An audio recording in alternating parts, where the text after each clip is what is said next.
1975, Germania, Anneliese Michel, el caso que la Iglesia documentó con 67 exorcismos y quiso ocultar al mundo. En el corazón de Baviera, Alemania, donde las montañas cubiertas de nieve abrazan pequeños pueblos católicos que parecen suspendidos en el tiempo, se encontraba Klingenberg am Main, un lugar donde la fe ancestral y las tradiciones religiosas definían cada aspecto de la vida cotidiana. Era el año 1975, y en una modesta casa de madera y piedra de la Hauptstrasse número 48, vivía una familia que pronto se convertiría en el centro de uno de los casos más controvertidos y documentados en la historia del exorcismo moderno. Anneliese Michel tenía 23 años cuando su mundo comenzó a desmoronarse de la manera más aterradora posible. Era una joven de belleza serena y profundamente devota, con largos cabellos castaños que enmarcaban un rostro que irradiaba la paz espiritual que solo se encuentra en quienes han dedicado su vida entera a la fe. Estudiante de pedagogía en la Universidad de Würzburg, Anneliese representaba todo lo que una familia católica bávara podía desear en una hija: inteligente, piadosa, dedicada a sus estudios y con planes de convertirse en maestra para guiar a las futuras generaciones en el camino de la rectitud. La familia Michel era el ejemplo perfecto de la devoción católica tradicional alemana. Joseph Michel, el padre, trabajaba como carpintero y era conocido en toda la región por su honestidad, su trabajo meticuloso y su inquebrantable compromiso con la Iglesia. Anna Michel, la madre, dedicaba su vida al cuidado del hogar y a la educación religiosa de sus 4 hijas, asegurándose de que cada día comenzara y terminara con oraciones familiares. La casa Michel era un santuario de fe, donde los crucifijos adornaban cada habitación, las imágenes de santos vigilaban desde las paredes, y el rosario se recitaba religiosamente cada noche. Anneliese era la segunda de las 4 hermanas Michel. Bárbara, la mayor, ya estaba casada y vivía en Múnich con su esposo. Anneliese había asumido naturalmente el papel de hermana mayor responsable para las 2 menores, Gertrude, de 19 años, y Marta, de solo 16. Las 3 hermanas habían sido criadas en la tradición católica más estricta, asistiendo a misa diaria, participando en retiros espirituales regulares, y viviendo vidas de castidad y devoción que eran admiradas por toda la comunidad de Klingenberg. La rutina diaria de Anneliese era un testimonio de disciplina espiritual. Se levantaba cada mañana a las 5:30 para la oración matutina privada, asistía a la misa de las 6:15 en la iglesia de San Antonio, desayunaba con su familia mientras escuchaban lecturas bíblicas, y luego tomaba el tren hacia Würzburg para sus clases universitarias.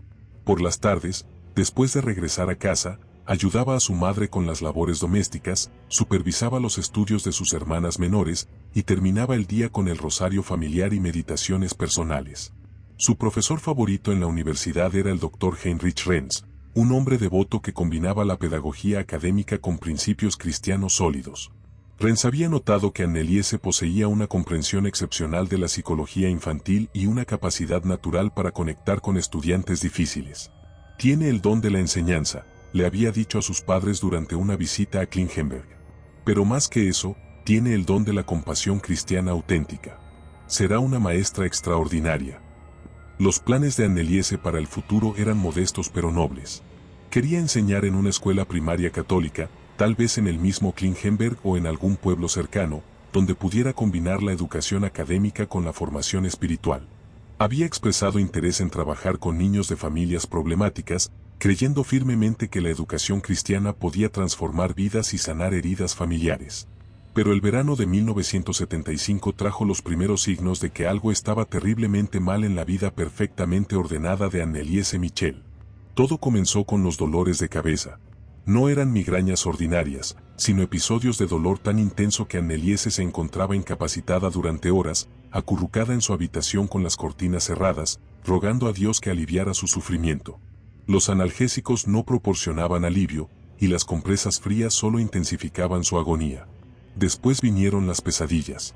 Anneliese, que durante toda su vida había dormido pacíficamente, comenzó a despertar en las primeras horas de la madrugada gritando de terror. Describía sueños vividos donde figuras demoníacas la perseguían por paisajes desolados, donde voces grotescas la llamaban por nombre, susurrándole obscenidades que una joven tan pura ni siquiera debería conocer. «Mamá», le confesó a Anna Michel una mañana, después de una noche particularmente horrible, «en mis sueños hay hombres, criaturas, que me dicen cosas terribles. Me dicen que no merezco el amor de Dios, que soy una impostora, que mi pureza es una mentira». Anna, profundamente perturbada, aumentó las oraciones familiares y contactó al párroco local, el padre Wilhelm, para solicitar oraciones especiales por la salud de su hija. Pero los síntomas se intensificaron dramáticamente durante el mes de agosto. Anneliese comenzó a experimentar episodios que su familia inicialmente interpretó como ataques epilépticos. Durante estas crisis, su cuerpo se convulsionaba violentamente, sus ojos se revertían hasta mostrar solo lo blanco, y de su boca salían sonidos que no parecían humanos, gruñidos guturales, siseos como de serpiente, y ocasionalmente, palabras en idiomas que nadie en la familia podía identificar. El doctor Siegfried Kemp, médico de la familia Michel durante más de 20 años, quedó perplejo por los síntomas de Anneliese. Los exámenes neurológicos no mostraban anomalías, los electroencefalogramas eran normales, y los análisis de sangre no revelaban desequilibrios químicos que pudieran explicar las convulsiones. Sin embargo, prescribió medicación anticonvulsiva, esperando que pudiera controlar los episodios. Pero la medicación no solo fue inefectiva, pareció empeorar la condición de Anneliese. Durante los ataques, ahora más frecuentes y violentos, desarrollaba una fuerza física sobrehumana que requería que 3 adultos la sostuvieran para prevenir que se lastimara. Su voz, normalmente suave y melódica, se transformaba en rugidos bestiales que podían escucharse desde la calle. Lo más perturbador para la devota familia Michel era lo que Anneliese decía durante estos episodios. Blasfemias vulgares brotaban de sus labios, insultos dirigidos específicamente contra la Virgen María, Cristo, y todos los santos que habían sido venerados en la casa Michel durante generaciones. Durante un ataque particularmente severo a finales de agosto, Anneliese miró directamente a un crucifijo que colgaba sobre su cama y gritó con una voz que no era la suya. «Tu Dios no puede salvarla. Ella es nuestra ahora. Sus oraciones son inútiles contra nosotros». Joseph y Anna Michel se miraron con horror absoluto. Su hija, que nunca había pronunciado ni siquiera una palabra irrespetuosa sobre la fe, estaba vomitando herejías que harían sonrojar a los pecadores más endurecidos. El padre Wilhelm, llamado urgentemente a la casa Michel esa noche, fue testigo de algo que lo marcaría para el resto de su vida. Mientras intentaba rezar sobre Anneliese durante uno de sus ataques, ella se incorporó súbitamente en la cama, lo miró directamente a los ojos, y habló con una voz masculina profunda y amenazante. «Wilhelm, viejo tonto, conocemos tus secretos.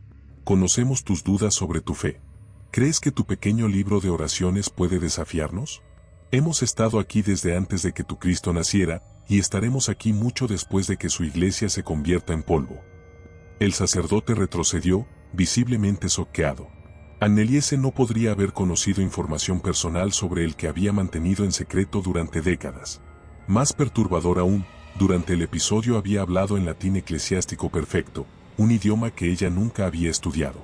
Esa noche, después de que Anneliese finalmente se calmó y se durmió, la familia Michel se reunió en la cocina para tomar la decisión que cambiaría sus vidas para siempre.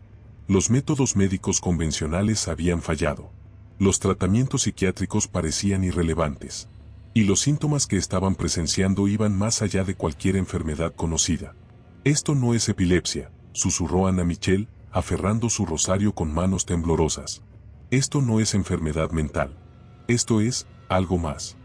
Joseph Michel, un hombre práctico que había confiado toda su vida en el trabajo duro y la lógica, se encontró considerando posibilidades que su mente racional rechazaba. «¿Estás sugiriendo qué?» «Estoy sugiriendo», respondió Anna con voz firme, «que nuestra hija está siendo atacada por fuerzas que van más allá de la medicina terrena.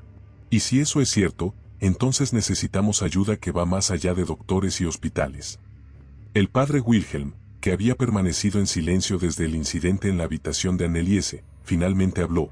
«Hay procedimientos, rituales, que la Iglesia reserva para casos muy específicos. Casos donde se sospecha interferencia demoníaca». Las palabras quedaron suspendidas en el aire de la cocina como una sentencia. La familia Michel, pilares de la comunidad católica, estaba considerando seriamente que su hija mayor estaba poseída por demonios. Y en la habitación de arriba, Anneliese dormía inquietamente, mientras sombras que no correspondían a ningún objeto en la habitación se movían lentamente por las paredes, como si algo invisible estuviera paseándose alrededor de su cama, esperando el momento perfecto para reclamar completamente su alma. El caso que conmocionaría al mundo católico y cambiaría para siempre las políticas de exorcismo de la Iglesia había comenzado. Y para Anneliese Michel, Una joven cuya única ambición era servir a Dios como maestra, empezaba un descenso hacia un infierno que ninguna fe, por pura que fuera, parecía capaz de detener. Para comprender la magnitud de la tragedia que estaba por apoderarse de Anneliese Michel, es fundamental conocer la extraordinaria pureza espiritual que había definido cada momento de sus 23 años de vida. Nacida el 21 de septiembre de 1952 en Leulfin, un pequeño pueblo aún más rural que Klingenberg, Anneliese había sido criada en lo que solo podía describirse como un ambiente de santidad doméstica. Los Michel eran descendientes de una línea ininterrumpida de católicos bávaros que se remontaba a más de 400 años. La familia había sobrevivido a las persecuciones religiosas, las guerras napoleónicas, ambas guerras mundiales, y el régimen nazi, manteniendo siempre su fe intacta. Joseph Michel, nacido en 1921, había servido brevemente en el ejército alemán durante los últimos meses de la Segunda Guerra Mundial, pero había regresado a casa con sus convicciones cristianas fortalecidas por el horror que había presenciado. Anna Michel, de soltera Anna Braun, provenía de una familia igualmente devota de Aschaffenburg. Se había conocido con Joseph en 1948 durante una peregrinación a Altötting, el santuario mariano más importante de Baviera. Su matrimonio, celebrado el 12 de junio de 1949, había sido bendecido por el obispo de Würzburg y considerado por la comunidad local como la unión de dos almas verdaderamente piadosas. La infancia de Anneliese había transcurrido como un catecismo viviente. A los 3 años, ya conocía de memoria las oraciones básicas. A los 5, participaba activamente en la misa dominical, siguiendo cada momento de la liturgia con una comprensión que asombraba a los adultos. A los 7 años, cuando hizo su primera comunión, el padre Joseph Stangl comentó que nunca había visto a una niña tan preparada espiritualmente para recibir el cuerpo de Cristo. Durante su adolescencia, mientras otras jóvenes de su edad experimentaban con la rebeldía típica de los años 60, Anneliese profundizaba aún más en su fe. Leía las vidas de los santos como otras chicas leían novelas románticas. Su santo favorito era San Francisco de Asís, cuya dedicación absoluta a la pobreza y al servicio la inspiraba profundamente. Había expresado repetidamente el deseo de vivir una vida de servicio cristiano, considerando incluso la posibilidad de convertirse en monja. La educación de Anneliese había seguido el modelo católico tradicional más estricto. Asistió a la escuela primaria de San José en Klingenberg, donde las hermanas franciscanas la describían como una estudiante ejemplar que nunca requería disciplina. Su maestra favorita, la hermana Margareta, recordaría años después que Anneliese poseía una bondad natural que irradiaba paz a todos sus compañeros. Los niños problemáticos se calmaban en su presencia, como si ella tuviera un don especial para transmitir serenidad. Para la educación secundaria, sus padres habían hecho el sacrificio financiero de enviarla al Gymnasium Católico de Miltenberg, una escuela privada dirigida por las Hermanas de la Misericordia. El viaje diario de 1 hora en tren significaba que Anneliese se levantaba a las 5 de la mañana y regresaba a casa después de las 6 de la tarde, pero nunca se quejó. En cambio, utilizaba el tiempo del tren para rezar el rosario y estudiar las escrituras. Durante sus años de secundaria, Anneliese había desarrollado una rutina espiritual que impresionaba incluso a los religiosos más devotos. Además de la misa diaria, realizaba 1 hora de meditación personal cada noche, ayunaba los viernes y durante toda la cuaresma, y participaba en todas las actividades de la parroquia. Era líder del coro juvenil, organizaba retiros para jóvenes, y visitaba regularmente a los enfermos y ancianos del pueblo. Su decisión de estudiar pedagogía en la Universidad de Würzburg había sido vista por todos como una extensión natural de su vocación de servicio.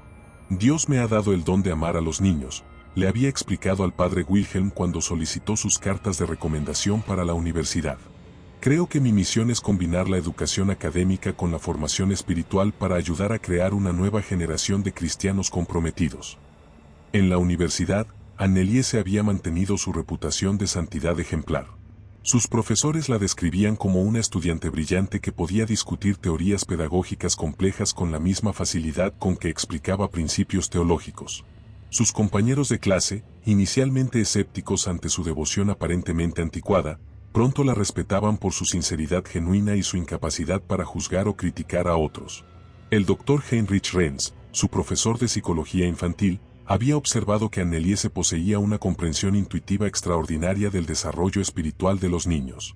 Puede identificar inmediatamente cuando un niño está luchando con problemas emocionales o espirituales, había escrito en una evaluación. Tiene el regalo raro de poder comunicarse con niños de todas las edades de manera que los hace sentir comprendidos y valorados. Anneliese había planeado especializarse en la educación de niños de familias disfuncionales, creyendo firmemente que la estabilidad espiritual podía sanar traumas familiares.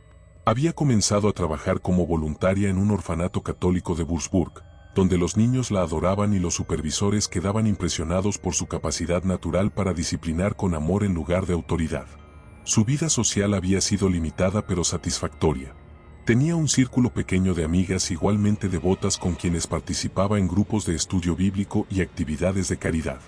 Había rechazado cortésmente las invitaciones románticas de varios jóvenes, explicando que sentía que Dios la había llamado a una vida de servicio que requería dedicación completa. No era que rechazara el matrimonio por principio, sino que no había encontrado a nadie que compartiera su nivel de compromiso espiritual. La relación de Anneliese con su familia era extraordinariamente cercana y armoniosa. Era la confidente de su madre Anna, la consejera espiritual de sus hermanas menores, y la fuente de orgullo constante de su padre Joseph. Las cartas que escribía a casa desde Würzburg estaban llenas de gratitud por su educación cristiana y planes detallados para su futuro ministerio educativo. Pero fue precisamente esta pureza espiritual excepcional lo que hizo que los primeros síntomas de su aflicción fueran tan desconcertantes y aterradores para quienes la conocían. Los primeros médicos consultados por la familia Michel se encontraron con un enigma médico que desafiaba toda clasificación convencional. El doctor Siegfried Kemp, médico de la familia durante más de 2 décadas, había conocido a Anneliese desde su nacimiento y nunca había documentado ni siquiera un resfriado severo en su historial médico. Es la paciente más sana que he tratado en 30 años de práctica, le confió Kemp al especialista neurológico Dr. Wilhelm Casper cuando lo consultó sobre el caso. Sus análisis de sangre son perfectos, su presión arterial es ideal, no tiene historial de problemas psicológicos o neurológicos. Y ahora está experimentando convulsiones que no responden a ningún tratamiento conocido. El Dr. Casper, jefe del Departamento de Neurología del Hospital Universitario de Würzburg, tampoco pudo encontrar explicaciones médicas para los síntomas de Anneliese. Los electroencefalogramas realizados durante sus ataques no mostraban los patrones típicos de actividad epiléptica. Las tomografías cerebrales no revelaban tumores, lesiones o anomalías estructurales.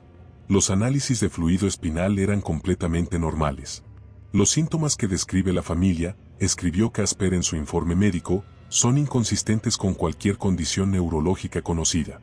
Las convulsiones no siguen patrones epilépticos reconocibles, la fuerza física exhibida durante los episodios excede los límites fisiológicos normales, y los cambios de personalidad son demasiado dramáticos para ser explicados por trastornos psiquiátricos convencionales.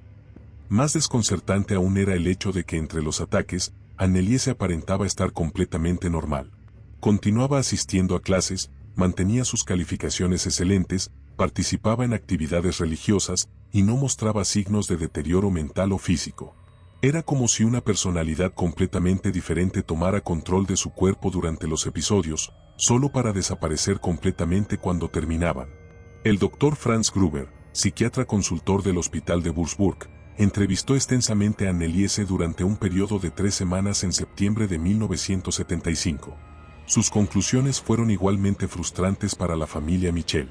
La paciente no muestra signos de esquizofrenia, trastorno bipolar, histeria o cualquier otra condición psiquiátrica reconocible, reportó Gruber. Su personalidad base permanece estable y saludable. Las manifestaciones durante los episodios son tan atípicas que no encajan en ninguna categoría diagnóstica existente. Recomiendo observación continua y documentación detallada de todos los síntomas. Durante este periodo de evaluaciones médicas, los ataques de Anneliese se intensificaron dramáticamente. Los episodios que inicialmente duraban solo unos minutos ahora se extendían por horas.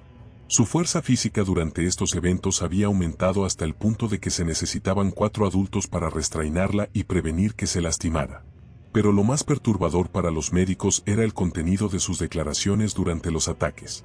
Anneliese, que había vivido una vida de pureza ejemplar, ahora vomitaba obscenidades en múltiples idiomas que técnicamente nunca había aprendido. Hablaba fluidamente en latín, griego antiguo, arameo, y dialectos que los expertos lingüísticos no podían identificar completamente. Durante un episodio particularmente severo en presencia del Dr. Gruber, Anneliese había proporcionado información detallada sobre la vida personal del psiquiatra que él nunca había compartido con nadie. Describió con precisión su infancia en Austria, la muerte de su padre cuando tenía 12 años, y detalles íntimos sobre su matrimonio que solo él y su esposa conocían. No existe explicación científica, escribió Gruber en un informe confidencial que envió al obispo de Würzburg, para cómo esta paciente puede poseer conocimiento que no podría haber adquirido por medios normales. Estamos confrontando fenómenos que exceden el alcance de la medicina convencional. Era en este contexto de fracaso médico completo que la familia Michel había comenzado a considerar explicaciones que iban más allá de la ciencia material. La comunidad católica de Klingenberg, liderada por el padre Wilhelm, había comenzado a susurrar sobre la posibilidad de interferencia demoníaca. El padre Wilhelm, graduado del seminario de Würzburg con especialización en teología moral, había estudiado los procedimientos oficiales de la Iglesia para casos de posesión sospechada. Sabía que la Iglesia católica mantenía protocolos estrictos para distinguir entre enfermedades mentales y fenómenos sobrenaturales genuinos. Según el ritual romano, los signos que indicaban posesión demoníaca incluían hablar en idiomas desconocidos para el sujeto, conocimiento de información oculta o privada, exhibir fuerza física sobrehumana y mostrar aversión violenta a objetos sagrados. Anneliese había manifestado todos estos síntomas de manera consistente. Durante las últimas semanas de septiembre, mientras la condición de Anneliese continuaba deteriorándose a pesar de todos los tratamientos médicos, el padre Wilhelm tomó la decisión de contactar oficialmente al obispado de Würzburg para solicitar permiso para realizar un exorcismo formal. Esa solicitud iniciaría un proceso que duraría 10 meses, involucraría a las más altas autoridades religiosas de Alemania, produciría más de 40 horas de grabaciones de audio documentando los rituales de exorcismo, y culminaría en eventos que conmocionarían al mundo católico y cambiarían para siempre las políticas oficiales de la Iglesia sobre posesión demoníaca. Pero en esos días finales de septiembre de 1975, mientras Anneliese luchaba contra fuerzas que la medicina no podía explicar ni controlar, su familia solo sabía una cosa con certeza: la joven pura y devota que habían criado con tanto amor estaba desapareciendo ante sus ojos, siendo reemplazada por algo que utilizaba su cuerpo para proclamar blasfemias que habrían horrorizado al mismísimo diablo. Y en las profundidades de su alma torturada, la verdadera Anneliese Michel gritaba desesperadamente por ayuda, atrapada en una prisión de carne que ya no podía controlar, mientras voces que afirmaban ser legiones de demonios antiguos planeaban utilizarla para una guerra espiritual que sacudiría los cimientos mismos de la fe católica moderna. El 1 de octubre de 1975 marcó el inicio de lo que los investigadores posteriores describirían como la escalación más documentada y aterradora de posesión demoníaca en la historia moderna. Esa mañana, Anneliese despertó aparentemente normal, asistió a la misa matutina como siempre, desayunó con su familia y se preparó para tomar el tren hacia Würzburg para sus clases universitarias. Pero a las 2:30 de la tarde, mientras estaba en medio de una conferencia sobre desarrollo cognitivo infantil, algo cambió dramáticamente. Según testigos presenciales, Anneliese se levantó súbitamente de su asiento, miró directamente al profesor y habló con una voz que no era la suya. Su conocimiento es basura. Los niños pertenecen a la oscuridad, no a la luz de su Cristo débil. El aula se sumió en un silencio conmocionado. El doctor Renz, que conocía a Anneliese desde hacía 2 años, se acercó preocupado, pero ella lo empujó con tal fuerza que lo derribó contra la pizarra. Varios estudiantes masculinos intentaron sujetarla, pero Anneliese, que normalmente pesaba 55 kilos y era de constitución delicada, los apartó como si fueran niños pequeños. Durante los 20 minutos siguientes, mientras esperaban la llegada de los paramédicos, Anneliese aterrizó a toda el aula con un monólogo en lo que los profesores de lingüística posteriores identificarían como arameo antiguo. Cuando finalmente llegó la ambulancia, había regresado completamente a la normalidad, sin recordar nada de lo ocurrido. Este incidente público marcó el fin de cualquier esperanza que la familia Michel tenía de mantener privada la condición de Anneliese. Las noticias del ataque extraño en la universidad se extendieron rápidamente por toda la comunidad católica de la región, llegando inevitablemente a los oídos de las autoridades eclesiásticas de Würzburg. El padre Wilhelm, bajo presión creciente de los feligreses que habían presenciado comportamientos similares de Anneliese durante los servicios dominicales, decidió acelerar su petición formal al obispado. El 3 de octubre, envió una carta detallada al obispo Joseph Stangl, describiendo todos los síntomas que había presenciado y solicitando oficialmente permiso para realizar un exorcismo. La respuesta del obispo fue rápida pero cautelosa. El 5 de octubre, 2 investigadores oficiales llegaron a Klingenberg, el padre Arnold Renz, especialista en fenómenos paranormales del seminario de Würzburg, y el padre Ernst Alt, exorcista diocesano con más de 20 años de experiencia en casos de posesión sospechada. El padre Renz era un hombre meticuloso que había estudiado teología en Roma y se había especializado en distinguir entre trastornos psiquiátricos y manifestaciones sobrenaturales genuinas. Llegó a Klingenberg equipado con grabadoras de audio de alta calidad, cámaras fotográficas, termómetros de precisión y copias de todos los textos oficiales de exorcismo de la Iglesia. El padre Alt, por otro lado, era un veterano experimentado que había realizado 17 exorcismos durante su carrera. Era conocido por su enfoque extremadamente conservador. De los cientos de casos que había investigado, solo había recomendado exorcismo formal en esos 17 casos. Su presencia en Klingenberg indicaba que el obispado estaba tomando muy en serio las afirmaciones de la familia Michel. La primera entrevista formal con Anneliese tuvo lugar el 6 de octubre en la casa Michel, con ambos sacerdotes presentes junto con Joseph y Anna. Inicialmente, Anneliese se comportó de manera completamente normal, respondiendo preguntas sobre su educación, sus planes de carrera y su fe con la articulación inteligente y la devoción sincera que habían caracterizado toda su vida. Pero cuando el padre Alt comenzó a recitar oraciones en latín como parte de las pruebas preliminares, la transformación fue instantánea y aterradora. Los ojos de Anneliese se revertieron hasta mostrar solo lo blanco, su cuerpo se arqueó en una posición físicamente imposible, y de su garganta emergió un rugido que el padre Renz describió después como el sonido del infierno mismo. Durante los siguientes 40 minutos, mientras las grabadoras documentaban cada segundo, Anneliese se convirtió en un campo de batalla para voces múltiples que afirmaban ser entidades demoníacas distintas. Cada una se identificó por nombre y proporcionó historias detalladas sobre sus orígenes y propósitos. La primera voz, que se llamó a sí misma Judas Iscariote, habló en arameo fluido durante 15 minutos, describiendo en detalle gráfico los tormentos que había sufrido en el infierno desde su suicidio.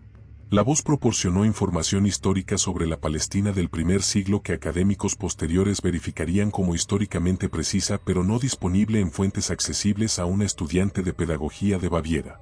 La segunda voz se identificó como Nero, el emperador romano, y habló en latín clásico perfecto durante 12 minutos, describiendo las persecuciones de cristianos que había ordenado y expresando regocijo por tener la oportunidad de torturar a otra virgen cristiana. Esta voz demostró conocimiento detallado de la política imperial romana que sorprendió incluso al padre Renz, que había estudiado historia eclesiástica extensamente. La tercera voz fue la más perturbadora. Se identificó como Adolf Hitler y habló en alemán, pero con un acento austríaco perfecto que Anneliese nunca había demostrado antes. Esta entidad describió planes detallados para utilizar el cuerpo de Anneliese para demostrar la debilidad del Cristo judío y iniciar una nueva era de oscuridad en Alemania. Durante esta manifestación, la temperatura de la habitación descendió dramáticamente. Los termómetros del padre Renz registraron una caída de 25 grados centígrados en menos de 10 minutos.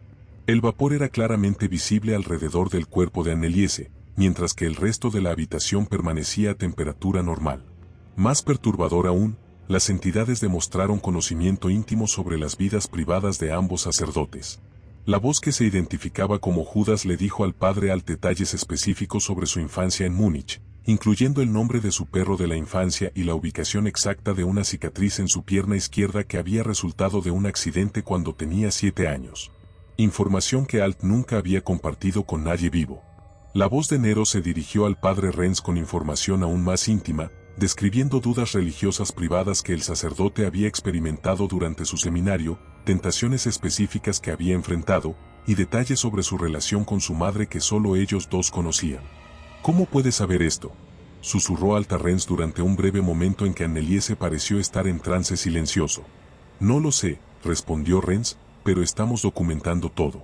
Sea lo que sea que está sucediendo aquí, tenemos que registrarlo completamente. Cuando las manifestaciones finalmente terminaron y Anneliese regresó a la normalidad, no tenía memoria de los eventos de las últimas 3 horas. Se disculpó por haberse quedado dormida y preguntó si los sacerdotes habían podido ayudar con sus pesadillas. Esa noche, los padres Renz y Alt revisaron las grabaciones de audio con creciente asombro y horror. Las voces capturadas en las cintas eran claramente distintas entre sí y completamente diferentes de la voz natural de Anneliese. Análisis de audio posteriores confirmarían que las cuerdas vocales humanas normales no podían producir algunos de los sonidos grabados, particularmente los rugidos guturales que parecían venir desde lo profundo del pecho de Anneliese. Al día siguiente, el 7 de octubre, los dos sacerdotes contactaron al obispo Stangl con sus hallazgos preliminares. Su recomendación fue unánime: este era un caso genuino de posesión demoníaca múltiple que requería intervención inmediata. Sin embargo, el obispo Stangl, consciente de las implicaciones potenciales de autorizar un exorcismo formal, insistió en una segunda evaluación por parte de expertos adicionales. El 10 de octubre, llegó a Klingenberg un equipo investigativo más grande que incluía al padre Rodewijk, exorcista jefe del arzobispado de Múnich, el doctor Eberhard Naumann, psiquiatra especializado en trastornos de personalidad múltiple, y el profesor Wilhelm Sarbeck, lingüista de la Universidad de Múnich experto en idiomas antiguos. Durante la sesión de evaluación del 11 de octubre, Anneliese manifestó comportamientos aún más extremos. Las entidades demoníacas no solo hablaron en múltiples idiomas antiguos, sino que también demostraron conocimiento profético, describiendo eventos futuros específicos que posteriormente se cumplirían con precisión inquietante. La entidad que se identificaba como Hitler predijo que la Iglesia de Roma caería en escándalo y corrupción dentro de 2 décadas, una profecía que muchos interpretarían después como referencia a los escándalos de abuso sexual que emergerían en los años 90. La voz de Nero describió guerras en tierras del petróleo que durarían generaciones, aparentemente prediciendo los conflictos en el Medio Oriente que comenzarían décadas después. Pero la manifestación más aterradora fue la aparición de una sexta voz que se identificó simplemente como Legión. Esta entidad habló simultáneamente en 6 idiomas diferentes: latín, griego, arameo, hebreo, alemán e italiano, creando un efecto cacofónico que los testigos describieron como escuchar al infierno mismo hablando a través de una garganta humana. El doctor Naumann, inicialmente escéptico sobre explicaciones sobrenaturales, quedó completamente perplejo por lo que presenciaba. En 30 años de práctica psiquiátrica, escribió en su informe, nunca he observado manifestaciones de personalidades múltiples tan distintas y consistentes. Más inquietante aún, estas personalidades demuestran conocimiento que la paciente no podría haber adquirido por medios normales. El profesor Sarbeck confirmó que Anneliese estaba hablando fluidamente en idiomas que requerían años de estudio especializado para dominar. Su pronunciación del arameo es tan precisa que solo podría provenir de alguien que lo hubiera aprendido como lengua nativa, observó. Sin embargo, sabemos que la paciente nunca ha estudiado este idioma. Durante esta evaluación, ocurrió un evento que convenció incluso a los investigadores más escépticos de que estaban confrontando fenómenos sobrenaturales genuinos. Mientras la entidad identificada como Judas hablaba en arameo, las luces eléctricas de toda la casa comenzaron a parpadear en un patrón específico. Análisis posteriores revelarían que el patrón correspondía exactamente al código Morse para la palabra condenado repetida continuamente. Simultáneamente, todos los crucifijos en la casa Michel, más de 20 distribuidos por las habitaciones, comenzaron a sangrar. No era una ilusión óptica, sangre real goteaba de las figuras de Cristo crucificado, formando charcos en el suelo que el doctor Naumann recolectó para análisis posterior. Los análisis de laboratorio confirmarían que la sangre era humana tipo AB negativo, un tipo de sangre extremadamente raro que no coincidía con el de ningún miembro de la familia Michel. Más inquietante aún, las muestras contenían niveles extremadamente altos de adrenalina, sugiriendo que provenían de alguien en estado de terror extremo. El evento culminó cuando todas las ventanas de la casa se hicieron pedazos simultáneamente, a pesar de que no había viento o actividad sísmica. Los fragmentos de vidrio cayeron hacia adentro, formando patrones en el suelo que el profesor Sarbeck identificó como símbolos ocultistas antiguos utilizados en rituales de invocación demoníaca. Después de presenciar estos eventos, el equipo investigativo no tuvo más opción que recomendar un exorcismo formal inmediato. El 12 de octubre, el obispo Stangl otorgó permiso oficial para que los padres Renz y Alt procedieran con los rituales de exorcismo según los protocolos establecidos en el ritual romano. Pero antes de que pudieran comenzar los exorcismos formales, las manifestaciones demoníacas se intensificaron aún más, como si las entidades supieran que se acercaba una batalla espiritual decisiva. Durante los días 13 al 15 de octubre, Anneliese experimentó ataques casi constantes. Perdió completamente la capacidad de asistir a clases o mantener cualquier rutina normal. Su cuerpo comenzó a mostrar signos físicos del conflicto espiritual interno. Aparecieron marcas de garras en sus brazos y espalda, desarrolló úlceras en sus manos que sangraban constantemente, y su peso corporal comenzó a disminuir dramáticamente a pesar de que mantenía un apetito normal entre los ataques. Los vecinos de la calle Hauptstrasse comenzaron a reportar fenómenos extraños. Ruidos como de cadenas arrastrándose emanaban de la casa Michel durante las horas de la madrugada. Varios residentes fotografiaron luces extrañas moviéndose por las ventanas de la casa cuando sabían que la familia estaba durmiendo. El 15 de octubre, la señora Elizabeth Harman, vecina de la casa contigua, llamó a la policía reportando gritos de tortura provenientes de los Michel. Cuando llegaron los oficiales, encontraron a Anneliese en medio de una manifestación tan violenta que requería que 4 adultos la sujetaran para prevenir que se lastimara.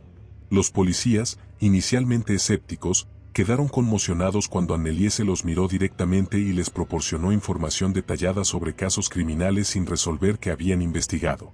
Sabía nombres de sospechosos que nunca habían sido hechos públicos, describía escenas del crimen con precisión forense y predecía desarrollos futuros en investigaciones activas. Esto va más allá de nuestro entrenamiento, reportó el sargento Klaus Weber. Recomendamos que las autoridades religiosas manejen este caso. Esa recomendación policial oficial proporcionó la justificación final que el obispado necesitaba.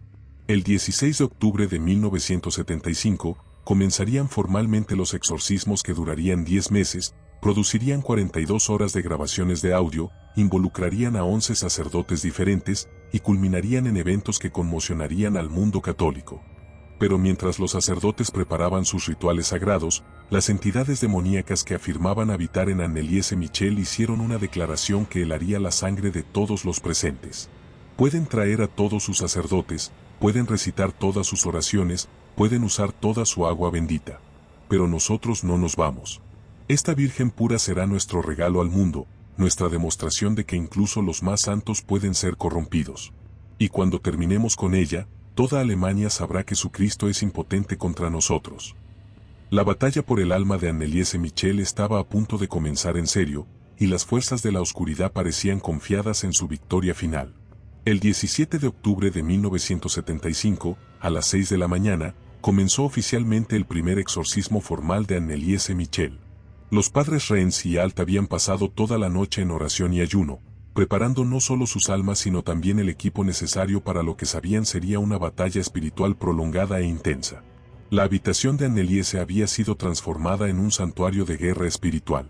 Crucifijos de diferentes tamaños adornaban las paredes, frascos de agua bendita del río Jordán estaban estratégicamente colocados en cada esquina, reliquias de santos, incluyendo un fragmento de hueso de San Francisco de Asís, habían sido dispuestas alrededor de la cama, y las grabadoras profesionales del padre Renz estaban posicionadas para capturar cada palabra de lo que estaba por suceder.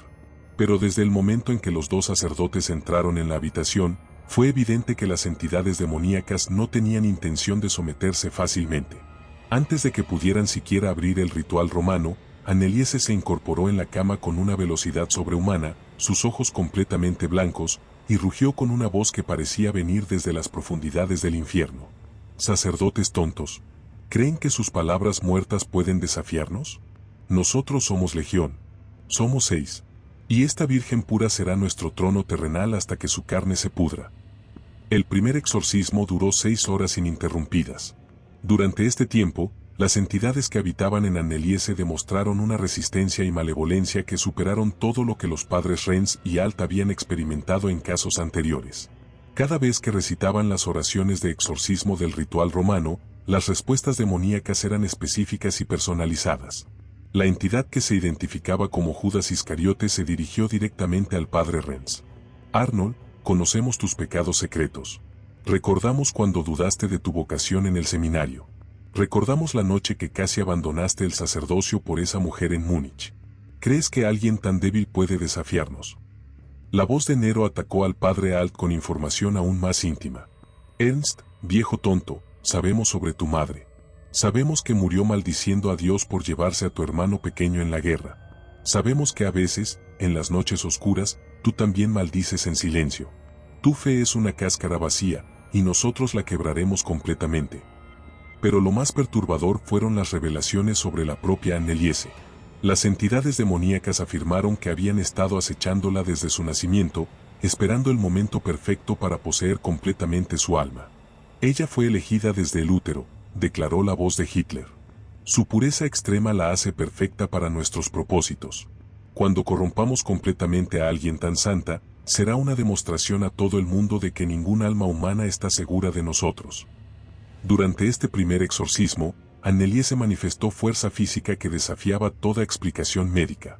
Cuando los sacerdotes intentaron asperjarla con agua bendita, se liberó de las correas que la sujetaban a la cama, correas que requerían fuerza considerable para desatar, y lanzó al padre Alt contra la pared con tal violencia que le fracturó 2 costillas.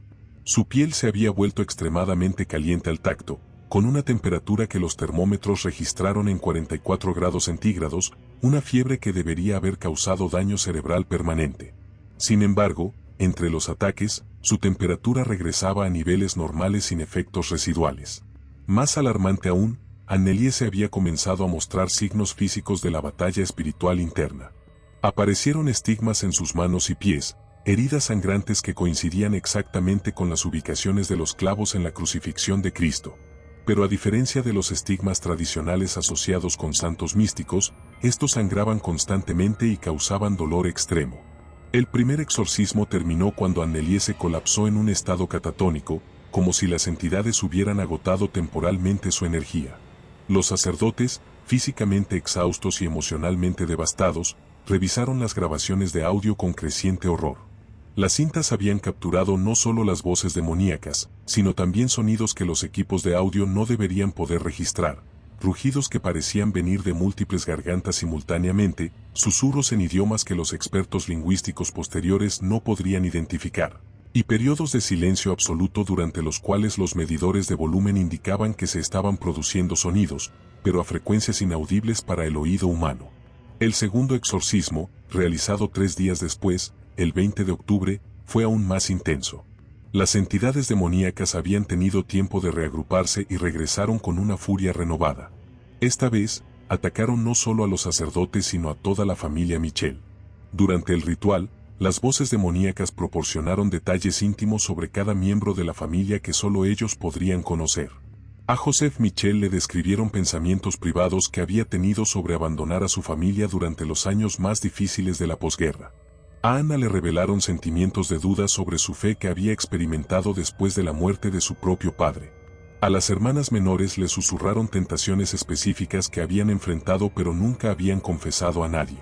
Conocemos todos sus secretos, rugió la voz de Legión. Conocemos cada pecado, cada duda, cada momento de debilidad. Esta familia, perfecta, es una mentira, y vamos a exponer cada hipocresía ante el mundo. Durante este segundo exorcismo, ocurrió un evento que los sacerdotes considerarían después como prueba definitiva de que estaban lidiando con fuerzas sobrenaturales genuinas. Mientras recitaban las oraciones más poderosas del ritual romano, todos los espejos de la casa Michel se agrietaron simultáneamente, formando patrones que el padre Renz reconoció como símbolos satánicos tradicionales. Simultáneamente, la temperatura de toda la casa descendió dramáticamente. Los registros oficiales del pueblo de Klingenberg mostraron que era un día templado de otoño con 18 grados centígrados, pero dentro de la casa Michel, los termómetros marcaban temperaturas bajo cero. Se formó escarcha en las ventanas interiores, y el aliento de todos los presentes era visible. Pero el fenómeno más aterrador fue la aparición de escrituras. Durante el clímax del exorcismo, palabras en latín comenzaron a aparecer grabadas en las paredes de la habitación, como si fueran escritas por dedos invisibles.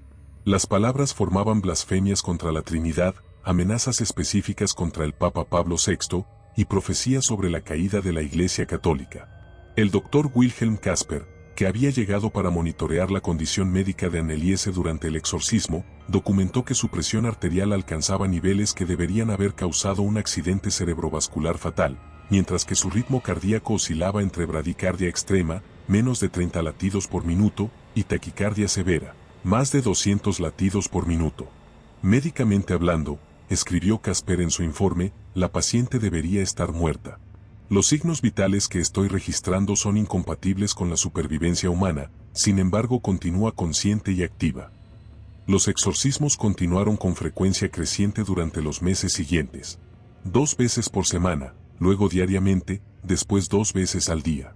Cada sesión duraba entre 4 y 8 horas, y cada una era completamente documentada por las grabadoras del padre Renz. Para diciembre de 1975, habían realizado 23 exorcismos formales, y la condición de Annelie se había empeorado dramáticamente en lugar de mejorar.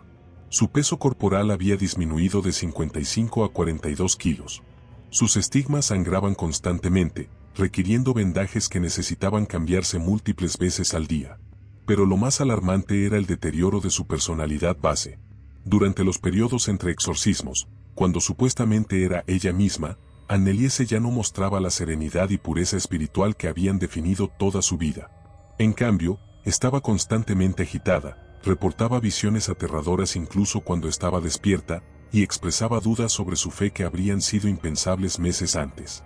«Ya no puedo orar», le confesó al padre Wilhelm durante una de sus visitas. «Cada vez que trato de hablar con Dios, escucho sus voces burlándose de mí. Me dicen que Dios me ha abandonado, que nunca fui realmente pura, que todo en lo que he creído es una mentira». Las entidades demoníacas también habían evolucionado en sus tácticas. Ya no se limitaban a manifestarse durante los exorcismos formales. Ahora atacaban a Annelie constantemente, día y noche, hasta el punto de que rara vez podía dormir o comer normalmente. Durante el 30º exorcismo, realizado el 15 de enero de 1976, las entidades hicieron una declaración que aterrorizó a todos los presentes. «Ya no necesitamos los rituales para hablar con ustedes», anunció la voz de Judas. «Hemos tomado residencia permanente en esta carne. Ella es nuestra ahora, y desde este cuerpo puro predicaremos nuestro evangelio de desesperación a todo el mundo cristiano». Para confirmar esta afirmación, las entidades comenzaron a manifestarse espontáneamente en lugares públicos. Durante una visita al médico, Annelie súbitamente comenzó a hablar en la voz de Hitler, denunciando a los pacientes judíos en la sala de espera con una virulencia que conmocionó a todos los presentes. En la iglesia, durante la misa dominical, la voz de Nero emergió durante la consagración, gritando blasfemias contra la Eucaristía que obligaron al padre Wilhelm a suspender el servicio. Los feligreses huyeron en pánico, y varios requirieron atención médica por ataques de ansiedad. Estas manifestaciones públicas trajeron atención no deseada al caso. Periodistas de Múnich y Frankfurt comenzaron a llegar a Klingenberg, investigando rumores sobre la chica poseída de Baviera. El obispado de Würzburg se encontró bajo presión creciente para explicar por qué estaban permitiendo que continuaran los exorcismos. El obispo Stangl solicitó una segunda opinión del Vaticano.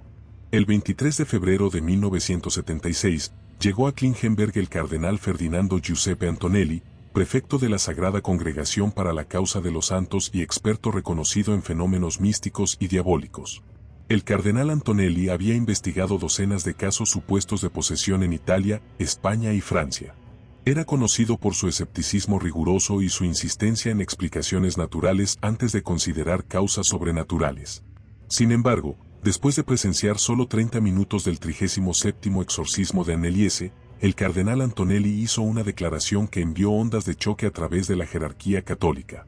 «En 40 años de servicio a la Iglesia, nunca he presenciado manifestaciones demoníacas tan claras y poderosas. Este no es un caso de enfermedad mental o histeria colectiva. Esta joven está genuinamente poseída por múltiples entidades demoníacas de extraordinario poder y malevolencia». Su respaldo oficial significaba que el Vaticano ahora sancionaba formalmente los exorcismos continuos, otorgando recursos adicionales y autorizando la participación de exorcistas más experimentados. El padre Gabriele Amort, exorcista jefe de Roma y veterano de más de 300 casos, llegó a Klingenberg en marzo para asistir en los rituales. Su presencia intimidó incluso a las entidades demoníacas, que inicialmente se volvieron más cautelosas en sus manifestaciones. Pero esta cautela duró poco. Durante el 42º exorcismo, el 10 de marzo, las entidades lanzaron su ataque más visches hasta la fecha. No solo atacaron a Annelie físicamente, causando convulsiones tan violentas que se dislocó ambos hombros, sino que también atacaron psicológicamente a todos los presentes con revelaciones que casi destruyeron la fe de varios participantes. La voz de Legión se dirigió directamente al padre Amort. «Gabriele, conocemos todos tus fracasos. Recordamos a María Rossi en Roma, quien se suicidó después de que tu exorcismo fallara. Recordamos a Pietro Lombardi, quien enloqueció permanentemente después de que no pudieras liberarlo. ¿Cuántos más destruirás con tu arrogancia?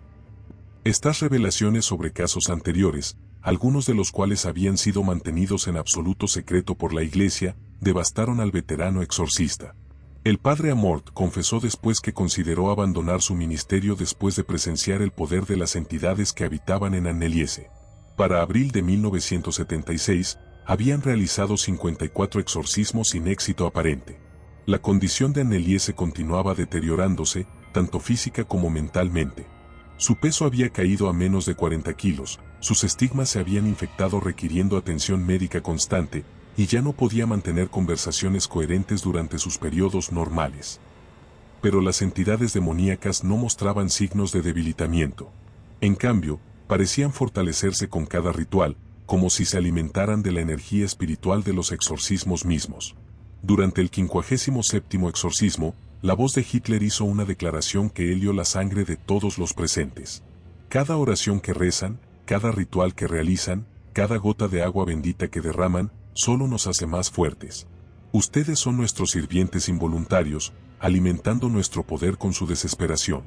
Y cuando hayamos drenado completamente la vida de esta Virgen pura, tomaremos otro cuerpo, y otro, hasta que toda la cristiandad sepa que sus exorcismos son inútiles contra nosotros. Era una revelación aterradora que sugería que los mismos rituales destinados a liberar a Anneliese podrían estar prolongando e intensificando su tormento. Los sacerdotes se encontraron en un dilema imposible. Continuar los exorcismos podría estar empeorando su condición, pero detenerlo significaría abandonarla completamente a las fuerzas demoníacas. Mientras el horror se intensificaba y los exorcismos continuaban sin éxito aparente, comenzó a surgir una pregunta terrible en las mentes de todos los involucrados. ¿Y si esta vez, las fuerzas del mal fueran más fuertes que el poder de la Iglesia? ¿Y si habían encontrado finalmente un caso donde la fe cristiana no era suficiente para triunfar sobre la oscuridad? La respuesta a esas preguntas determinaría no solo el destino de Anneliese Michel, sino posiblemente el futuro de los exorcismos en la Iglesia Católica moderna. Para mayo de 1976, después de 57 exorcismos fallidos, la desesperación había comenzado a apoderarse no solo de la familia Michel, sino de toda la jerarquía eclesiástica involucrada en el caso. Anneliese había perdido más de 15 kilos, pesando ahora apenas 39 kilos para su estatura de 1,60 m. Sus estigmas se habían extendido por todo su cuerpo, creando heridas abiertas en sus brazos, piernas y torso que sangraban constantemente y se negaban a sanar. Pero lo más alarmante era que las entidades demoníacas habían comenzado a hacer demandas específicas que pusieron a la Iglesia en una posición imposible. Durante el 58º exorcismo, la voz de Legión hizo una propuesta que horrorizó a todos los presentes. «Detengan los rituales», rugió desde la garganta destrozada de Anneliese. «Nosotros gobernaremos desde este cuerpo, y ella vivirá. Continúen con sus exorcismos inútiles, y la mataremos lentamente, prolongando su agonía hasta que finalmente muera maldiciendo el nombre de su Cristo». El padre Renz, físicamente agotado después de meses de rituales diarios, confrontó al obispo Stangl con un dilema ético que no tenía precedentes en la historia moderna de la Iglesia. ¿Deberían continuar los exorcismos arriesgando la vida de Anneliese, o deberían detenerlos y permitir que las entidades demoníacas la poseyeran permanentemente? Si dejamos de luchar por su alma, argumentó Renz, estaremos condenando no solo a Anneliese, sino estableciendo un precedente de que la Iglesia se rinde ante el poder demoníaco. Pero si continuamos, podríamos estar matándola lentamente. El obispo Stangl consultó con Roma, donde el Papa Pablo VI había estado siguiendo el caso con creciente preocupación. El Santo Padre había ordenado oraciones especiales en toda la cristiandad por la liberación de Anneliese, pero las manifestaciones demoníacas habían comenzado a afectar incluso las ceremonias papales. Durante una audiencia general en la Plaza de San Pedro, mientras el Papa bendecía a los fieles, múltiples personas en la multitud comenzaron a gritar las mismas blasfemias que las entidades de Anneliese habían estado proclamando en Klingenberg. Los exorcistas de Roma reportaron un incremento dramático en casos de posesión demoníaca en toda Italia, como si el caso de Anneliese hubiera desatado una epidemia espiritual. Con la presión internacional montando, el Vaticano autorizó medidas desesperadas. El 23 de mayo, llegó a Klingenberg un equipo sin precedentes de 12 exorcistas de 6 países diferentes, incluyendo al legendario padre Cándido Amantini de Roma, considerado el exorcista más poderoso del siglo XX. El padre Amantini había liberado exitosamente a más de 50.000 personas de posesiones demoníacas durante sus 40 años de ministerio. Su reputación era tan formidable que se decía que los demonios temblaban al mencionar su nombre. Su llegada a Klingenberg representó la respuesta más seria que la Iglesia Católica había montado contra el poder demoníaco en tiempos modernos. Sin embargo, desde su primer encuentro con las entidades que habitaban en Anneliese, fue evidente que incluso el padre Amantini se enfrentaba a fuerzas que excedían su experiencia. Durante el 60º exorcismo, el 28 de mayo, las 6 entidades demoníacas se manifestaron simultáneamente, cada una hablando en idiomas diferentes mientras Amantini realizaba los rituales más poderosos de su arsenal espiritual. El resultado fue una cacofonía sobrenatural que los testigos describieron como escuchar al infierno mismo en plena revuelta. Pero lo que más perturbó al veterano exorcista fue que las entidades demostraron conocimiento detallado sobre todos los casos que había manejado durante 4 décadas. Sabían nombres, fechas, métodos específicos que había utilizado, e incluso los resultados de exorcismos que había mantenido en secreto absoluto. Cándido, se burló la voz de Nero, recordamos cuando liberaste a la condesa Borghese en 1938. Pero lo que no sabes es que nunca la liberaste realmente. Simplemente nos retiramos temporalmente y regresamos después de tu partida. Ella vivió el resto de su vida poseída, y tú nunca lo supiste. Estas revelaciones devastaron al padre Amantini, quien había considerado el caso Borghese como uno de sus mayores triunfos. Si las entidades decían la verdad, significaba que décadas de su trabajo habían sido inútiles, que había estado luchando contra enemigos que simplemente fingían derrota para después regresar más fuertes. El 61º exorcismo, realizado el 30 de mayo, marcó un punto de inflexión crítico en el caso. Por primera vez en meses, las entidades demoníacas mostraron signos de debilitamiento. Los 12 exorcistas trabajando en conjunto habían logrado crear una barrera espiritual que las fuerzas demoníacas luchaban por penetrar. Durante 6 horas continuas, los sacerdotes recitaron oraciones en latín, griego, arameo y hebreo, utilizando reliquias de docenas de santos, agua bendita de Tierra Santa y aceite consagrado por el propio Papa. La habitación de Anneliese se llenó de una luz dorada que varios testigos describieron como presencia divina tangible. Por momentos, parecía que la verdadera Anneliese emergía de la prisión de su cuerpo poseído. Con su propia voz, débil pero clara, logró decir: «Por favor, no se rindan, puedo sentir a Jesús, está aquí, está luchando por mí, pero ellos son muy fuertes, han estado aquí tanto tiempo». Estos momentos de lucidez dieron esperanza renovada a su familia y a los exorcistas. Parecía que finalmente estaban ganando la batalla espiritual. Sin embargo, esta esperanza fue brutalmente aplastada durante el 62º exorcismo, el 3 de junio. Las entidades regresaron con una furia vengativa que superó todo lo que habían manifestado anteriormente. Creyeron que podrían derrotarnos, rugió la voz de Hitler. Somos antiguos. Existíamos antes de que su Cristo naciera. Y ahora, por su arrogancia, haremos sufrir a esta Virgen 1000 veces más. Lo que siguió fue la manifestación más violenta que los exorcistas habían presenciado. Anneliese se elevó 2 metros del suelo, flotando horizontalmente con sus brazos extendidos en una parodia blasfema de la crucifixión. Su cuerpo se contorsionó en ángulos imposibles mientras las 6 voces demoníacas recitaron una misa negra completa, invirtiendo cada palabra sagrada de la liturgia católica. Durante esta manifestación, todos los objetos religiosos en la habitación se hicieron pedazos. Los crucifijos se desintegraron en polvo, las reliquias de santos se agrietaron y sangraron, y el agua bendita hirvió hasta evaporarse completamente. Más aterrador aún, las entidades anunciaron que habían tomado una decisión final sobre el destino de Anneliese. «Ya no jugaremos más con ustedes», declaró la voz de Legión. «Esta carne ha servido a nuestros propósitos, demostrando al mundo que incluso los más puros pueden ser corrompidos completamente. Ahora la destruiremos, pero lo haremos lentamente, para que todos vean que sus oraciones y rituales son inútiles». A partir de ese momento, la condición física de Anneliese se deterioró precipitosamente. Dejó de comer por completo, rechazando toda comida y agua. Cuando su familia intentaba forzarla a beber, las entidades hacían que vomitara violentamente, a menudo expulsando sangre junto con cualquier líquido.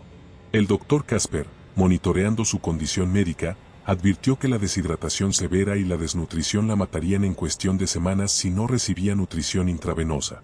Sin embargo, cada intento de establecer una línea intravenosa fallaba misteriosamente. Las agujas se doblaban al contacto con su piel, las venas se movían como si fueran serpientes vivas, y los equipos médicos se descompusieron inexplicablemente.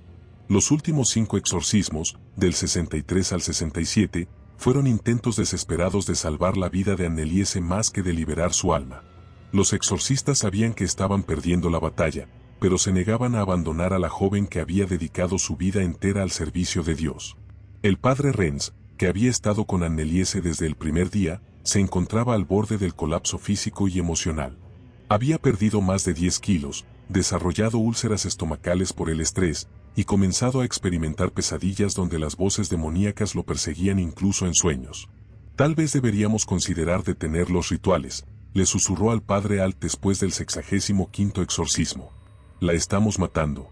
Tal vez sea hora de dejar que Dios la lleve a casa en paz. Pero Anna Michel, la madre de Anneliese, se opuso violentamente a cualquier sugerencia de rendirse. Mi hija ha sufrido todo esto para un propósito, insistió. Ella me dijo, durante uno de sus momentos de lucidez, que Dios le había mostrado que su sufrimiento salvaría muchas almas. Si detenemos ahora, todo habrá sido inútil. Era una declaración que reflejaba una fe que trascendía la razón humana, pero también planteaba preguntas teológicas profundas sobre el sufrimiento, el sacrificio y los límites de la intervención divina. El 66º exorcismo, realizado el 28 de junio, fue el más breve hasta la fecha, durando solo 90 minutos. Anneliese tenía tan poca energía física restante que incluso las entidades demoníacas parecían debilitadas. Sus manifestaciones fueron más subdud, como si supieran que su tiempo en la tierra se agotaba. Durante este ritual, la voz de Judas hizo una declaración final que perseguiría a los exorcistas por el resto de sus vidas. Hemos logrado lo que vinimos a hacer. Hemos demostrado que el sufrimiento de los inocentes es infinito, que las oraciones de los fieles son insuficientes, y que incluso la iglesia más poderosa puede ser desafiada.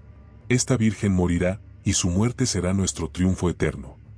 El 67º y final exorcismo tuvo lugar el 30 de junio de 1976. Anneliese pesaba menos de 35 kilos, sus estigmas cubrían casi todo su cuerpo, y había estado sin comida o agua durante más de una semana. Durante este último ritual, algo extraordinario sucedió. Por primera vez en meses, las 6 entidades demoníacas permanecieron en silencio. En cambio, la verdadera voz de Anneliese emergió, débil pero clara. Padre Renz, susurró, gracias por luchar por mí. Puedo ver a Jesús, está esperándome, dice que mi sufrimiento ha servido a su propósito, que muchas almas serán salvadas por lo que he soportado, no estén tristes, voy a casa. Fueron las últimas palabras coherentes que Anneliese Michel pronunció. Esa noche, rodeada de su familia y los sacerdotes que habían luchado tanto tiempo por liberarla, entró en un coma profundo del cual nunca despertaría. La batalla por el alma de Anneliese Michel había terminado, pero las preguntas sobre victoria o derrota, éxito o fracaso, fe o desesperación, permanecerían sin respuesta durante décadas. Lo único cierto era que una joven de 23 años, cuyo único crimen había sido su pureza excepcional, había pagado el precio más alto en una guerra espiritual que había conmocionado al mundo católico hasta sus cimientos. A las 12:04 de la madrugada del 1 de julio de 1976, Anneliese Michel falleció en su habitación familiar en Klingenberg am Main, rodeada de sus padres, el padre Renz y el padre Alt, quienes habían mantenido vigilia orante durante sus últimas horas. Su peso al momento de la muerte era de 31 kilos, menos de la mitad de su peso normal. La causa oficial de muerte registrada por el Dr. Casper fue desnutrición y deshidratación severas, pero esta explicación médica apenas arañaba la superficie de uno de los casos más controvertidos en la historia del catolicismo moderno.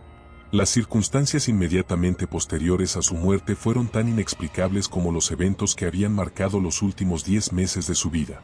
Según múltiples testigos presenciales, en el momento exacto de su fallecimiento, todas las campanas de todas las iglesias católicas en un radio de 50 kilómetros alrededor de Klingenberg comenzaron a tocar simultáneamente, a pesar de que era medianoche y no había servicios religiosos programados. El padre Wilhelm, que había sido llamado para administrar los últimos sacramentos, reportó que la habitación se llenó de una fragancia indescriptible, como rosas mezcladas con incienso, que persistió durante horas después de la muerte de Anneliese. Más significativo aún, Todos los estigmas que habían cubierto su cuerpo durante meses habían desaparecido completamente, dejando su piel perfectamente tersa y sin cicatrices.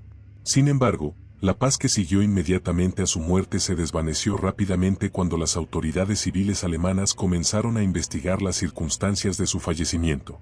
El fiscal del distrito de Aschaffenburg, Siegfried Wagner, había estado monitoreando el caso desde marzo, preocupado por reportes de que una joven estaba siendo sometida a rituales que podrían estar poniendo en peligro su vida.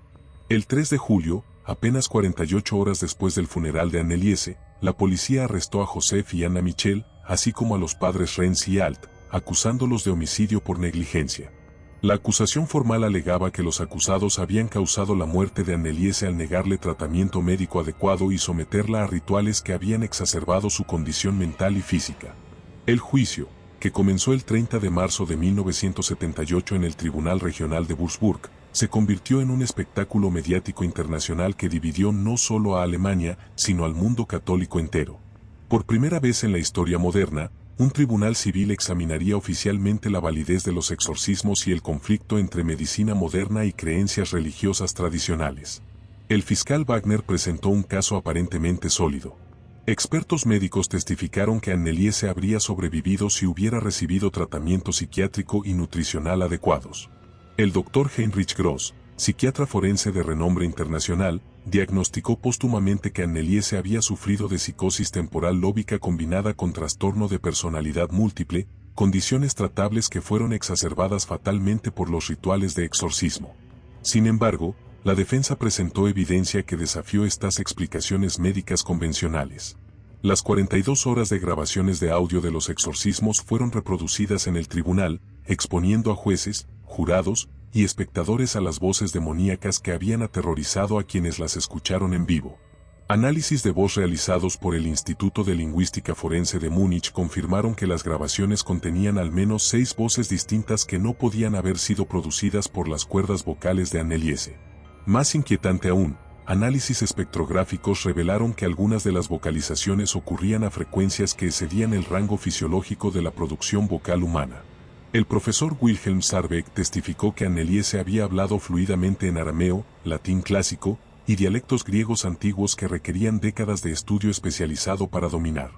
Es físicamente imposible, declaró bajo juramento, que una estudiante de pedagogía de Baviera pudiera haber adquirido esta competencia lingüística por medios convencionales. Pero el testimonio más impactante vino del padre Gabriele Amort, quien había viajado desde Roma específicamente para defender la autenticidad del caso. El veterano exorcista, respetado incluso por escépticos por su rigor científico, testificó que las manifestaciones de Anneliese representaron el caso más convincente de posesión demoníaca múltiple que he documentado en 50 años de ministerio. No era esquizofrenia, declaró Amort. No era histeria colectiva. No era fraude. Esa joven fue genuinamente poseída por fuerzas que la ciencia médica actual no puede explicar ni tratar. El juicio se extendió por 8 meses, durante los cuales emergieron detalles aún más inquietantes sobre el caso. Investigadores independientes descubrieron que durante los meses de los exorcismos, habían ocurrido fenómenos inexplicables en toda la región de Franco-Unie. Reportes policiales documentaron incrementos dramáticos en actividad paranormal, suicidios inexplicables y comportamientos violentos que coincidían temporalmente con los periodos de mayor intensidad en los exorcismos de Anneliese. El 20 de abril de 1978, el tribunal emitió un veredicto que satisfizo a pocos y conmocionó a muchos. Los 4 acusados fueron declarados culpables de homicidio por negligencia, pero recibieron sentencias suspendidas de 6 meses de prisión y 3 años de libertad condicional. El juez Karl Weber explicó que aunque el tribunal no podía pronunciarse sobre la realidad de fenómenos sobrenaturales, los acusados habían actuado con convicciones religiosas sinceras y no habían intentado deliberadamente causar daño. Más significativamente, el tribunal ordenó que la Iglesia Católica desarrollara protocolos más estrictos para futuros casos de exorcismo, incluyendo evaluación médica obligatoria y supervisión de autoridades civiles. Esta decisión legal forzó al Vaticano a revisar y modernizar sus procedimientos de exorcismo por primera vez en 400 años. Sin embargo, las implicaciones del caso Anneliese Michel se extendieron mucho más allá de reformas legales y eclesiásticas. En las décadas siguientes, el caso se convirtió en un punto de inflexión cultural que influenció todo, desde películas de Hollywood hasta debates teológicos académicos. La película El exorcismo de Emily Rose de 2005, basada libremente en el caso de Anneliese, introdujo su historia a una audiencia global, pero también generó controversia por sus libertades dramáticas. Los supervivientes del caso real, incluyendo las hermanas de Anneliese y varios de los sacerdotes involucrados, expresaron frustración porque la película sensacionalizó eventos que consideraban profundamente sagrados y trágicos. Martha Mitchell, la hermana menor de Anneliese, que ahora tiene 64 años y vive bajo un nombre diferente en Austria, rara vez habla públicamente sobre los eventos de 1975. En una entrevista excepcional otorgada en 2010, declaró: "La gente que no estuvo allí nunca entenderá lo que realmente sucedió. Mi hermana no era una víctima de enfermedad mental o abuso religioso. Era una santa que se sacrificó voluntariamente para salvar almas. Su sufrimiento tenía un propósito divino que el mundo secular no puede comprender". Gertrude Mitchell, ahora de 67 años, ha mantenido un silencio casi completo sobre los eventos, excepto para confirmar periódicamente que todo lo que se documentó realmente sucedió y que considera a su hermana una mártir moderna. Los sacerdotes involucrados en el caso han tenido destinos variados. El padre Arnold Renz continuó sirviendo como exorcista diocesano hasta su retiro en 2005, habiendo realizado más de 200 exorcismos adicionales durante su carrera. En sus memorias, publicadas póstumamente en 2015, escribió: "Anneliese cambió mi comprensión de la realidad. Después de presenciar lo que habitaba en ella, nunca más dudé de la existencia de fuerzas sobrenaturales malignas". El padre Ernst Alt abandonó el ministerio de exorcismo inmediatamente después del juicio, traumatizado por los eventos y las implicaciones legales. Se dedicó a trabajo pastoral en comunidades rurales hasta su muerte en 2008. Sus diarios privados, donados a los archivos diocesanos, revelan una lucha prolongada con dudas sobre si habían tomado las decisiones correctas durante el caso. Investigaciones independientes realizadas en las décadas posteriores han revelado aspectos aún más inquietantes del caso. En 1995, el periodista alemán Felicitas Gottmann obtuvo acceso a documentos previamente clasificados que mostraban que varios gobiernos europeos habían monitoreado secretamente el caso, preocupados por sus implicaciones para el orden social y religioso. Documentos desclasificados del archivo estatal bávaro revelaron que durante los meses de los exorcismos, las autoridades alemanas habían registrado incrementos estadísticamente significativos en crímenes violentos, suicidios y hospitalizaciones psiquiátricas en un radio de 200 kilómetros alrededor de Klingenberg. Algunos analistas gubernamentales habían teorizado sobre contagio psicológico o histeria colectiva, pero nunca pudieron explicar por qué los efectos seguían patrones geográficos tan precisos. Más misterioso aún, investigaciones genealógicas realizadas en los años 2000 revelaron que Anneliese descendía de una línea familiar que había sido acusada de brujería durante las cacerías de brujas del siglo XVII en Franconia. Aunque estas conexiones históricas podrían ser coincidencias, algunos investigadores han sugerido que ciertos linajes familiares podrían estar más susceptibles a ataques sobrenaturales. El cementerio donde está enterrada Anneliese en Klingenberg se ha convertido en un lugar de peregrinación no oficial para católicos que la consideran una santa no reconocida.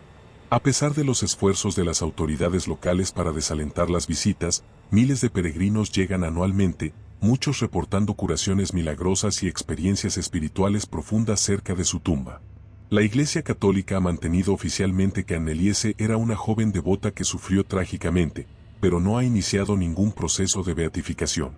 El Vaticano parece reacio a canonizar a alguien cuya vida terminó en circunstancias tan controvertidas, especialmente dado el precedente legal que establecería. Sin embargo, documentos internos obtenidos por periodistas de investigación sugieren que el caso Anneliese influyó profundamente en las políticas vaticanas sobre exorcismo. El actual Código de Derecho Canónico incluye provisiones específicas inspiradas por las lecciones del caso alemán, requiriendo evaluación médica completa antes de autorizar exorcismos y supervisión continua durante los rituales. El padre Gabriele Amort, hasta su muerte en 2016, mantuvo que el caso Anneliese representaba una de las victorias más importantes del bien sobre el mal en el siglo XX. Según su interpretación, el sufrimiento voluntario de Anneliese había liberado miles de almas de influencia demoníaca y había fortalecido la fe católica globalmente. Hoy, 48 años después de su muerte, el caso de Anneliese Mitchell continúa generando debate apasionado entre médicos, teólogos, investigadores paranormales y escépticos. Las preguntas fundamentales permanecen sin respuesta definitiva. ¿Era Anneliese genuinamente poseída por demonios, o sufría de trastornos psiquiátricos complejos que fueron malinterpretados por observadores religiosos? ¿Fueron los 67 exorcismos intentos heroicos de salvar un alma, o rituales traumáticos que contribuyeron a su muerte prematura? ¿Su sufrimiento sirvió a un propósito espiritual más elevado, o fue simplemente la tragedia evitable de una joven enferma? Los avances en neurociencia y psiquiatría han proporcionado nuevas explicaciones posibles para algunos de los fenómenos observados. La epilepsia del lóbulo temporal puede causar experiencias religiosas intensas y cambios de personalidad dramáticos. Los trastornos disociativos pueden crear personalidades múltiples convincentes. La glosolalia religiosa puede imitar idiomas extranjeros sin conocimiento real de esos idiomas. Sin embargo, incluso los escépticos más rigurosos reconocen que estos diagnósticos no explican completamente la totalidad de los fenómenos documentados. El conocimiento imposible de información privada, las manifestaciones físicas que desafiaron leyes naturales, y los efectos geográficos extendidos continúan resistiendo explicación científica convencional. En los archivos diocesanos de Würzburg, las 42 horas de grabaciones de audio de los exorcismos permanecen selladas, accesibles solo a investigadores académicos calificados. Quienes han escuchado estas grabaciones reportan uniformemente que contienen sonidos y voces que no pueden ser explicados por conocimiento científico actual. Tal vez la pregunta más importante no es si Anneliese Michel estaba realmente poseída, sino que su historia nos revela sobre los límites de la comprensión humana, la naturaleza del sufrimiento, y la intersección entre fe y razón en el mundo moderno.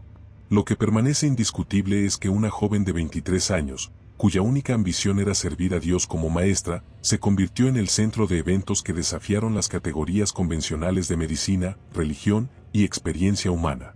Su historia continúa resonando porque toca preguntas fundamentales sobre el bien y el mal, lo sagrado y lo secular, lo explicable y lo misterioso.